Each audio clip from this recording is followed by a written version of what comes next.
The surefire way to get people angry at you in New York is to close a coffee shop. Yes, exactly. Well, we'll shut down a coffee shop to interview me, and then everybody's queuing out front, furious. Yeah. Look at all those poor bastards out there. Tough shit, New York. I need Joe. I need my coffee. Yeah, we're in old-timey New York. Come on. Yeah, all it's like, listen here. Where's my coffee?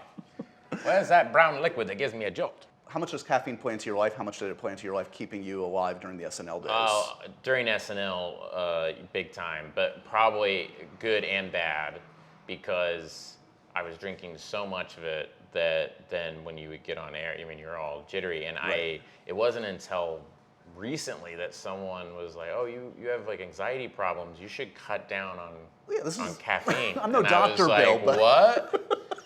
I was like, but what do you mean? So in retrospect, those SNL years, which you've been very forthright about saying sometimes were a little tense. Oh, maybe? no, yeah, beyond tense. Yeah, full-on panic attacks and stuff. Maybe the caffeine was exacerbating the whole thing. Like, I pace around a lot, and I'm always looking at my script, and just really intense, like, walking around, and I think people were going like, geez, dude, relax, One would think, not to put you on the psychiatrist's couch for a second, but like running towards like the most intense live television show on the planet and having anxiety don't seem to be... Well, I didn't realize how bad it was until I got on SNL.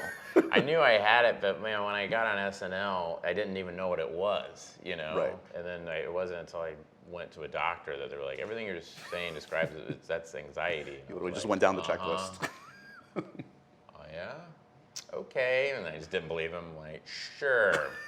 No, but it was pretty bad. But SNL in a good way for me was kind of a way of getting past some of that stuff or working through it, or not so much working through it, but just realizing like you just cope with it. It's just managing it, instead of, oh, I gotta get rid of this thing. Right. That never works. It's kind of like going like, oh, here's this thing that I have to deal with. Right. Let me just manage it, It occurs to me Barry is about a guy dealing with PTSD. Yeah, Is this your metaphor for... Yes, yeah, I'm sure. It's so funny. You don't consciously say these things, and it isn't until I'm in interviews and people bring it up, I'm like, oh yeah, I guess you're right.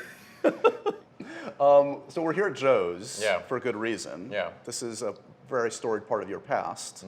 Rumor has it that this is where you saw the man that inspired Stefon in some ways. The barista back there. So I would come in and get my coffee, and I would stand back there, and the guy who inspired, I should say, the kind of mannerisms and the voice of Stefon. John Mulaney was writing so much of the stuff, and John also had a very similar kind of take on it. Okay.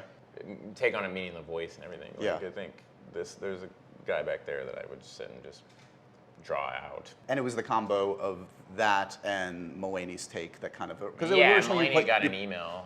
He had gotten an email about a club. Right. And he was like, you have to come to this club, and it said New York's hottest club is blank. Right. This club has everything. And one of the things, I think, was a room full of broken glass. It was an actual thing. Right. And we were like, what? And then John, Stefon, that's John doing stuff and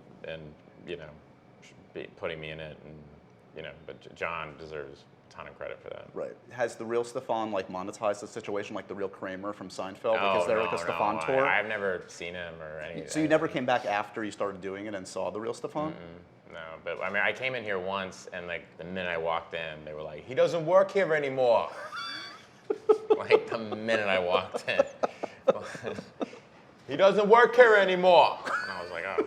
And it's not like the guy sounded just like Stefon. It was just like, again, it's hard to explain. It was just him. It just was funny, and it was fun talking to him. But yeah. It's funny because like it's all about timing in anyone's life and career. Like in a different era, by now you would have been like on the third or fourth like Stefon movie and Vinny Vidici movie. Yeah, right. Like that was the model for SNL back in the day. Yeah. Was there, when you were in your like prime at SNL and those characters were kind of like becoming big, was there that kind of discussion of like, oh, this could be a movie, Maybe, Stefon or Vinny or whatever? I remember we talked about it. I remember Lauren Michaels talked to John and I about it, but it was kind of, I think John and I just weren't interested because, it didn't even work as a sketch. Like the sketch didn't work. That's why we put it on Update. Like we tried it as a sketch a number of times, and one time it got on, but I think people think they want that, and then they'll see the poster and go, we don't want this, So Well, it's also about putting them in like a different context sometimes too, yeah, right? what's Or funny it's about like, it, I think what people don't understand, what's funny about it is watching him be bad at his job on Update Yes. and me laughing. Yes. And I think You're saying 100 minutes of that wouldn't. Yeah, I think after 2 seconds you'd be like, all right, okay, I'm done. You know?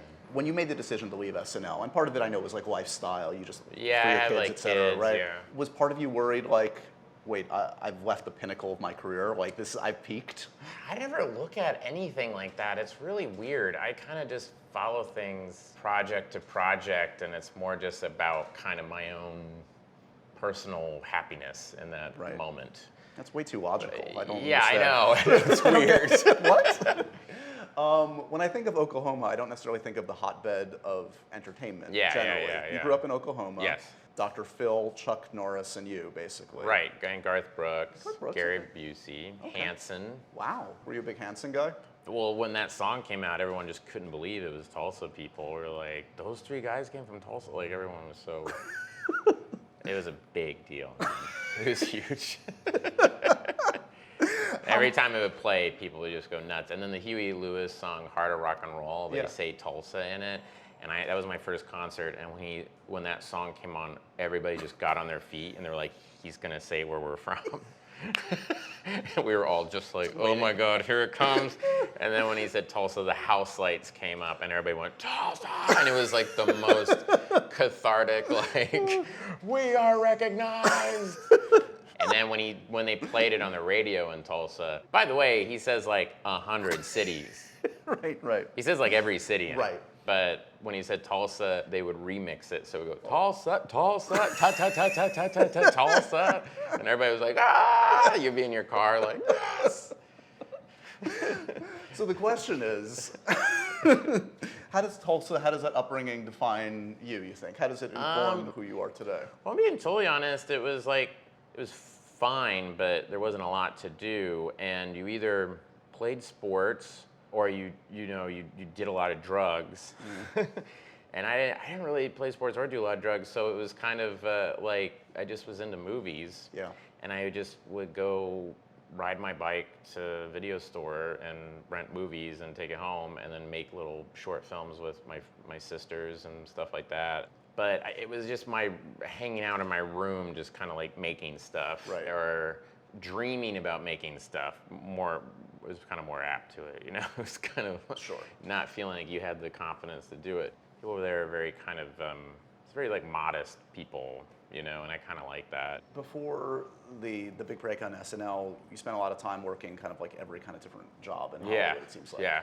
PA and edit rooms, etc. What was the best, what was the worst job you had? Well, I think the best job I had was when I was nighttime assistant editor at this place called Triage, because it gave me a chance to be like writing and doing other things. Right. And I had a sketch comedy group with these 3 other guys, and so it allowed for me to have creative things. Sure.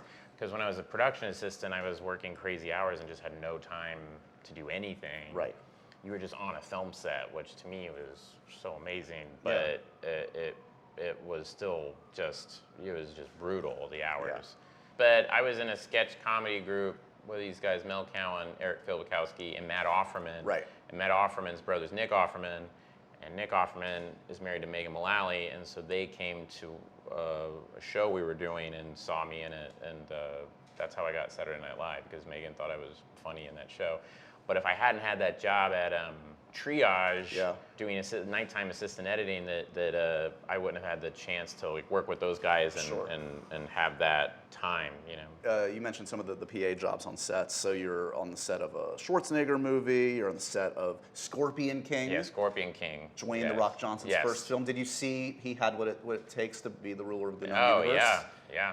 Even back then. Yeah, him, and you know who else was on that? Was Michael Clark Duncan, was a very sweet man. Yeah. Very, very sweet guy. He was on there too. And I worked on that movie, and then they reshot like 2/3 of the movie. So we were all like, oh, let's go watch it. And my friends and I went and saw it, who had worked on it, and we were like, what is this? We weren't here for any of this.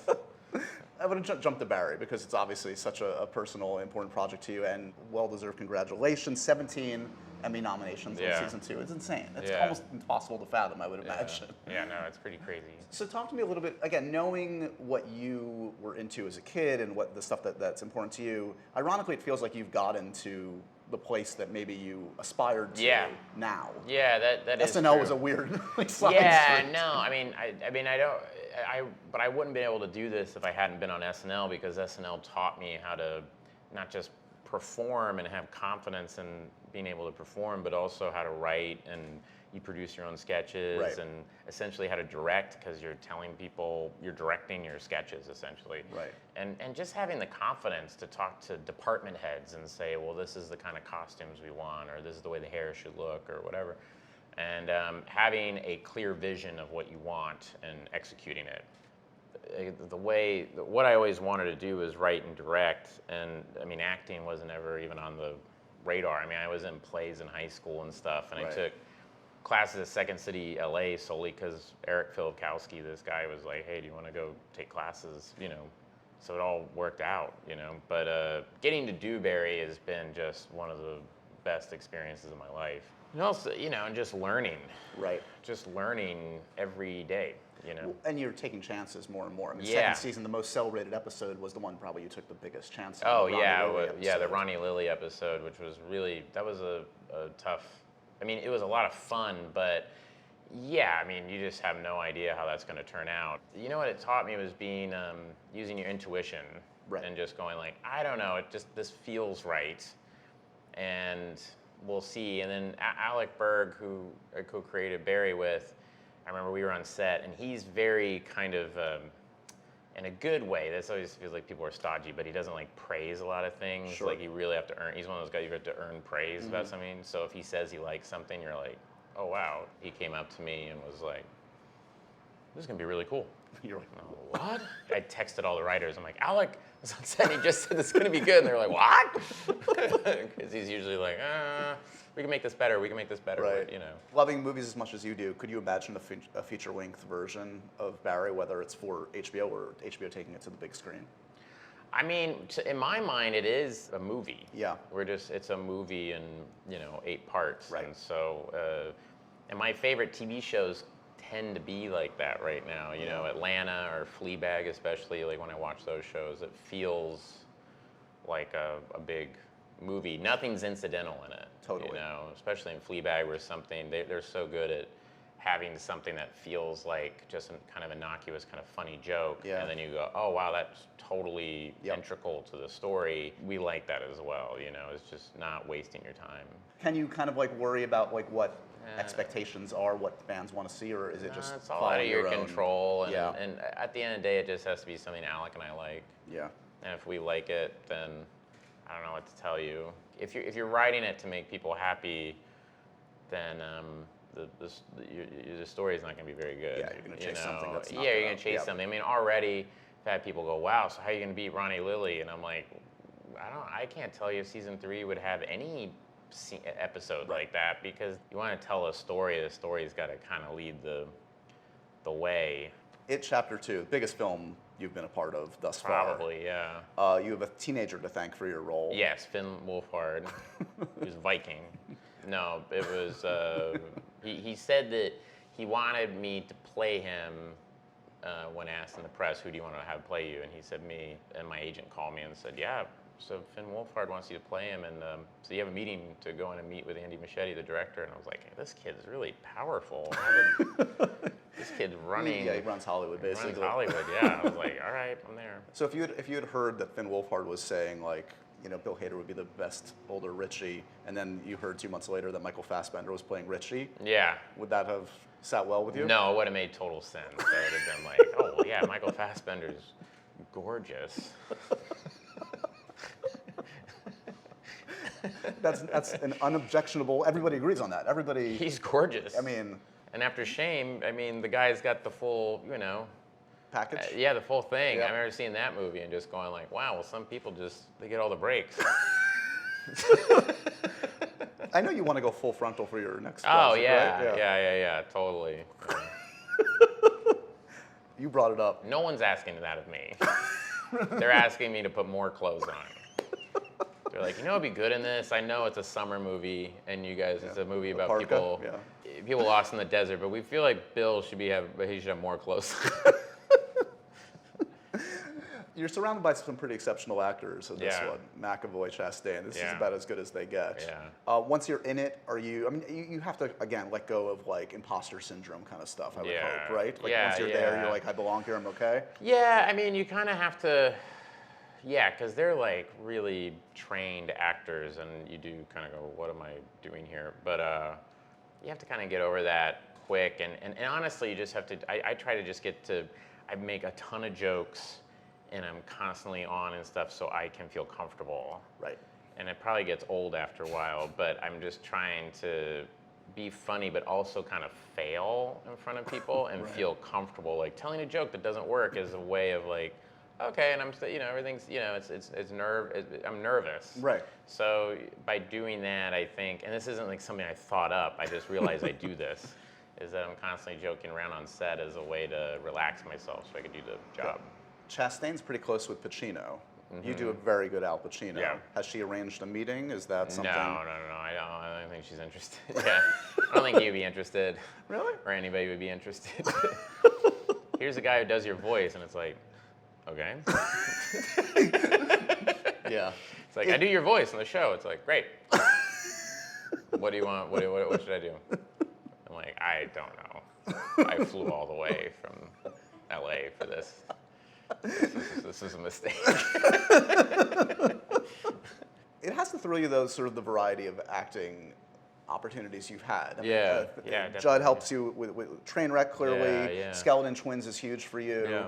Do you feel like the stuff that comes across, you're busy with Barry, but the stuff that you get offered or the stuff you're in the mix for is a wide variety, or people still put you in a bit of a box? It really is. It's a thing that I didn't think was real, but yeah, that typecasting thing's real. Whatever the last thing you did is, that's kind of what people want you to do.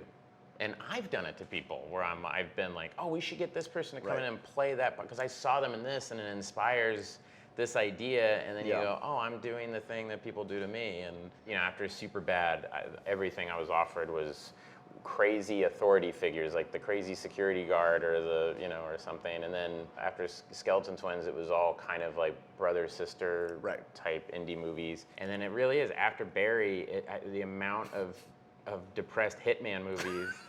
Who knew there were so many scripts? Yeah, I just felt like, oh, we came up with this original idea, and you're like, wow, everybody had this thought. And now a lot of clown movies coming your way? Every clown movie, just every clown movie, not even horror films, just clowns. Yeah. A random thing, but I like to bring this up whenever I talk to somebody that's worked closely with Tom Cruise, and you did. You spent some quality time with Tom Tropic Cruise. Thunder, yeah. Spent a lot of time with Tom. Yeah, in makeup. Do you get the Tom Cruise birthday cake? Tom Cruise infamously sends a birthday cake to many of his co-stars. No, I don't get the birthday cake. No. Well, glad you told me that. Cool, dude. Never got the birthday cake. Well, you don't. No, you brought it up. You don't like cake? No, it doesn't matter. It's a gesture that counts. Were you aware of this before I brought it up? No, I just found out about it now. It's a big bummer. Didn't realize that. Guess we're not friends. Did it seem like you were friends at the time? No, not really. But I was hoping. Oh, no. No, he's really sweet. And then when we made that movie, the best thing about it was that he was in that makeup the whole time, so you kind of forgot that it was Tom Cruise. Yeah. And it wasn't until I went to the premiere that I was like, oh my God, yeah, you're Tom Cruise. Whatever happened to the Les Grossman script? Yeah, they made that. It's been so many iterations of that. Yeah. And I don't know. Yeah, I heard a rumor actually not so long ago that there was something cooking again. I'm probably not in it. But way to go, dude. You are working on a feature script as well. Yeah. I'm writing something right now that I'd like to direct. Yeah. But I'm still kind of figuring out what it is. But that's the nice thing about doing Barry is that it's given me like a new process, and it's taught me to trust the process, And so you write something for a while and you go, oh, this is it. And then you realize like, no, it's not that at all. You have to keep working on it. Right. And I'm writing it with a guy I've been friends with since high school, Duffy Boudreaux. So we're working on it together. But you realize you have a process with Barry and Alec Berg Right. and Liz Sarnoff have taught me this. You just have to be kind of fine tune it and harder on the work. And the minute you think you got it, you realize like, oh no, that's just the kind of first level of it. Right. You know, it's like the first coat of paint. You Yeah. know, and then you got to do another coat of paint, another thing. So right now you're on the first coat? Yeah, I'm not even finished with the room. Yeah. Is Keith Morrison in it? Would you ever cast Yeah, Keith in Keith it? Morrison's in it. He plays a king. No, I don't know. No, Keith Morrison's not in it. No. He will always be the voice that always brings me the most pleasure. Is he the Yeah, one that brings Keith you the most pleasure? That like, impersonating yeah. someone? Yeah. Keith Morrison. I like Josh Mankiewicz. He's hilarious. basically all the Dateline. That's all you need. All the Dateline people. Yeah, Josh Mankiewicz is hilarious. He's always like, Most people would have called 911, but you didn't do that, did you? he says that in every single, he says it all the time. Would you ever host the Oscars, Bill? No, Okay. I don't think I have that thing, you know. I think they should get John Mulaney and Nick Kroll They to host should the do it. Oscars. Or Marty Short. Martin Short would be an amazing host for the Oscars. Something like that. But yeah, no, I'm not that. Josh Mankiewicz hosting the Oscars? Yeah, that'd be funny. That'd be amazing. It's always good to catch up with you, buddy. You too, pal. Thanks for stopping by. We should nice. We should pleasant open up this. We should handshake. open up this coffee shop so people don't run Yeah. it. Oh yeah.